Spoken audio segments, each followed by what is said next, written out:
ये क्वेश्चन है choose the correct statement या जो भी है सीरीज के कन्वर्जेंट और डाइवर्जेंट को लेके क्वेश्चन किया है। Summation n is equal to 2 infinity 1 upon log n to the power log n is divergent, n is equal to 2 infinity 1 upon log n to the power log n is convergent, एक में divergent और एक series ये है 1/5 plus 2/5 square plus 3/5 cube plus 4/5 to the power 4 is converge या diverge है। Question दो ही है, कन्वर्ज और डाइवर्ज को लेके 4 ऑप्शंस बना दिए गए, तो कोई दो ठीक होंगे क्योंकि अब है ना, एक कन्वर्ज नहीं होगा तो डाइवर्ज होगा because of the positive term series.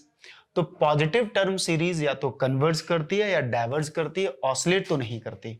ठीक है, तो इसको लेके क्या करेंगे अब हम, देखो जरा, हम पूरा क्वेश्चन इसके लिए नहीं कर रहे हैं, ये समझ लो इस क्वेश्चन को हम इसके लिए कर रहे हैं। बहुत प्यारी बहुत खूबसूरत सी सीरीज है और इसके कन्वर्जेंस को जिस तरह हम देख रहे हैं कंपैरिजन टेस्ट से बहुत अच्छे से, बहुत अच्छा लगता है कि हम एक अलग तरीके से बात समझ पाए।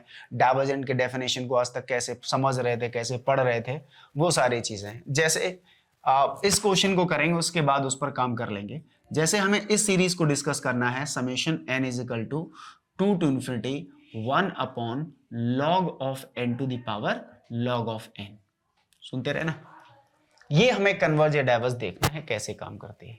ठीक है, तो उसके लिए क्या हुआ कि हमने एक काम किया, ये कहा हमसे पहले, इसको शुरू करते हैं कहां से। देखो कई बार होता है कि डायरेक्ट हम लोग क्या करते हैं, कंपैरिजन टेस्ट लगाते हैं, लिमिट फॉर्म टेस्ट लगाते हैं या रेशियो टेस्ट, रूट टेस्ट या जो भी टेस्ट पॉजिटिव टर्म सीरीज के लिए हमने पढ़े हैं, उनमें क्या होता है कि सामने से जो सीरीज दिख रही है, तो खासकर कंपैरिजन लिमिट फॉर्म टेस्ट में कुछ सीरीज सामने से दिख रही होती थी। अब जैसे इस वाली सीरीज में क्या करते रहे आप लोग, like e to the power minus n वाली n स्क्वायर वाली सीरीज में या साइन 1 अपॉन n वाली सीरीज में हम डायरेक्ट इसको देखकर या किसी चीज को देखकर हम बोल देते हैं कि ना कि ये इससे लेस आएगा या 1 अपॉन n bn मान लो, लिमिट फॉर्म टेस्ट लगा लो।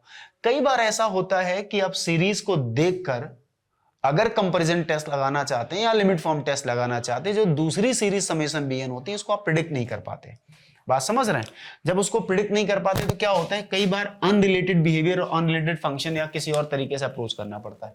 देखो क्या है इसमें, हमें तो बस क्या चाहिए, क्वेश्चंस तो हो जाता है, चलो ठीक है, हमें सीरीज में और सीक्वेंस के असाइनमेंट्स करते टाइम पर अपनी कैलकुलेशंस के सैंपल स्पेस को बहुत स्ट्रॉन्ग रखना है कि इस टाइप की सीरीज होती है, इस टाइप का कोई सीक्वेंस होता है, उसको किस तरह अप्रोच कर रहे हैं। तो यहां पर देखना जरा, हमने क्या कहा कि सीक्वेंस जो हमारे पास log n होती है, आप सारे बच्चे जानते हैं स्टार्टिंग विद 2 टू इंफिनिटी तक जाते हैं, जब log 2 log 3 log 4 is divergent होती है।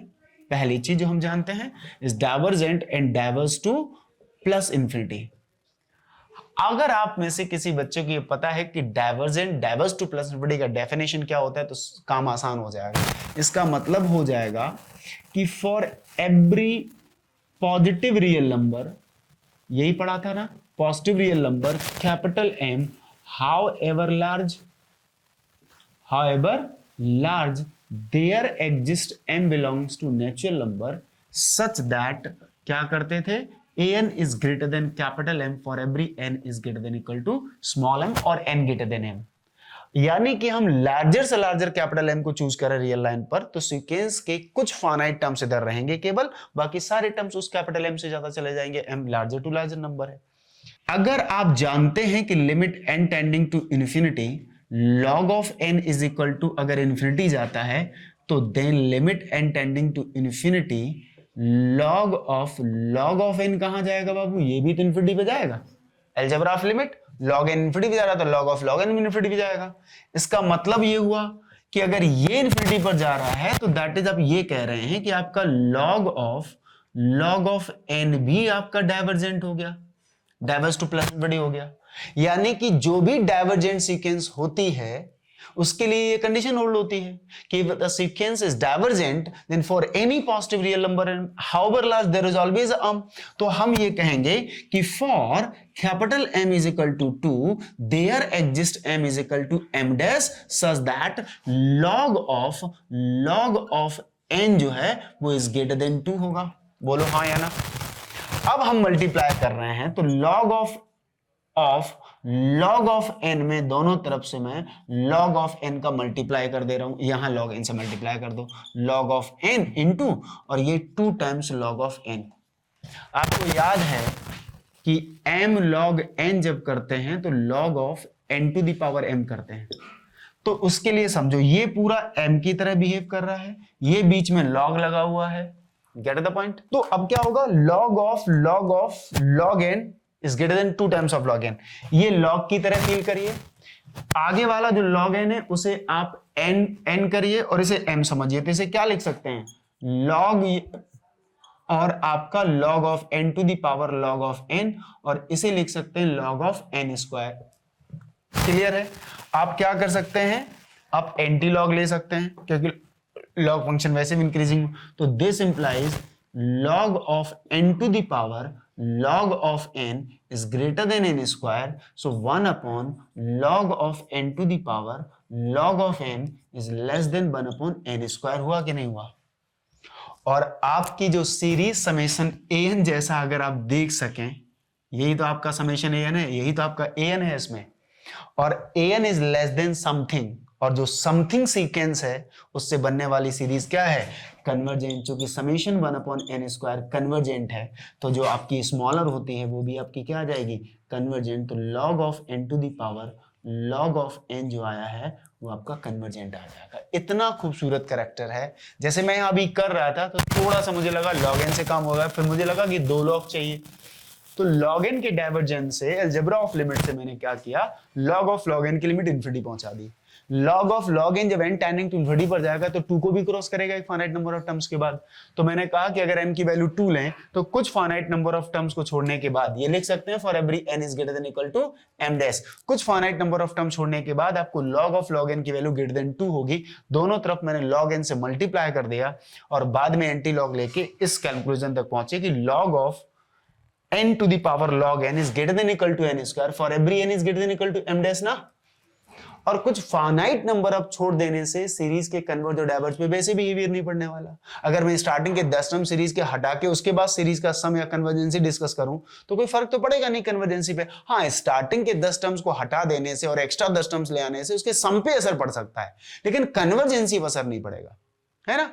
तो इफ बाय एडिंग और deleting some number of terms in the series nature never changed, है ना। तो इससे ये हमारा इस सीक्वेंस से बनने वाली सीरीज लार्जर वाली कन्वर्जेंट होगी तो स्मॉलर कन्वर्जेंट होगी, तो ये हमारी यहां से कन्वर्जेंट निकल के आएगी।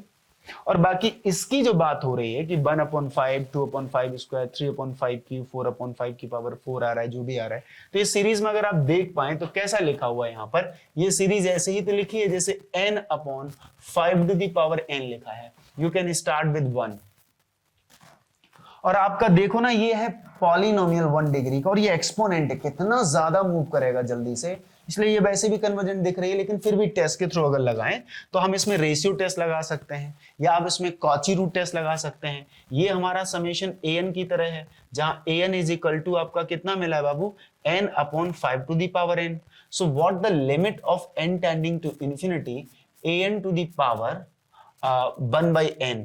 तो this is the limit n tending to infinity, this is n to the power 1/n upon 5 आएगा, 5 आएगा। तो 5 n to the power 1/n कितना होता है, 1 होता है। So this become 5, 1/5 is less than 1।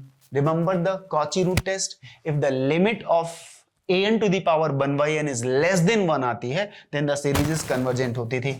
तो बाई कॉची रूट टेस्ट और रूट टेस्ट वी से कि n/5 to the power n is convergent है। तो इसके लिए मुझे ज्यादा वो नहीं था कि मैं इसके लिए आपको क्वेश्चन आप तक पहुंचाऊं, बट हाँ ये बहुत इंटरेस्टिंग है। और ध्यान रखना कई नंबर ऑफ क्वेश्चंस इस पैटर्न पर लॉगरिथमिक में क्या होता है ना कि लॉगरिथमिक ज्यादातर हम लोग कॉची कंडेंसेशन टेस्ट को याद रखते हैं या किसी और को, या छोटे छोटे क्वेश्चन जो लॉगरिथमिक में हुआ करते थे लाइक समेशन 1/log n, बात समझ रहे हैं, उनको हम कंपैरिजन से या किसी और टेस्ट से कर लेते थे। नहीं तो ज्यादातर हमने कोशिश की है कॉची कंडेंसेशन लगाएं या कॉची इंटीग्रल टेस्ट लगाएं जहां से इंटीग्रेशन आसानी से आ जाता है, लेकिन ऐसा नहीं है। कंपैरिजन टेस्ट भी एक हद तक बहुत खूबसूरत सा दिखता है जब लॉग की कुछ सीरीज मिल जाती है मुझे। So this is the question.